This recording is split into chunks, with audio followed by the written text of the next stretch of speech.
अभी मजा आएगा ना। সবাই ভালো তো? হ্যাঁ ভালো আছে। আপনি কেমন আছেন বিক্রম ভাই? অনেকদিন পর দেখা, কি খবর? আজ এদিকে? আরে এদিকে মানে আজ একটু বুঝবো তোমাদের কি রান্না বান্না হচ্ছে। আমাদের রান্না হচ্ছে বলতে চপের ঝোল হয়েছে।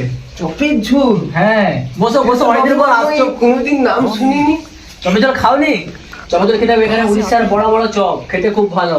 বলছো চপের ঝোল হবে বুঝলে। চপের ঝোল? তারপর কি ব্যাপার এদিকে আজ? এই চপের ঝোলের নামটা আমি আজ শুনে নিলাম। কি বলো? তুমি আগে কোনদিন খাওনি? সিরিয়াস? আমাদের এখানে বড়ার ঝোল হয়, চপের ঝোল হয়। তুমি কি বলো? বড়ার ঝোল খেয়েছো? বড়ার ঝোল আমি ভাবছিলাম এসে কথা তোমাদের রুমে চিকেন কষা হবে, কি করবো? তা না হয়ে কি চপের ঝোল।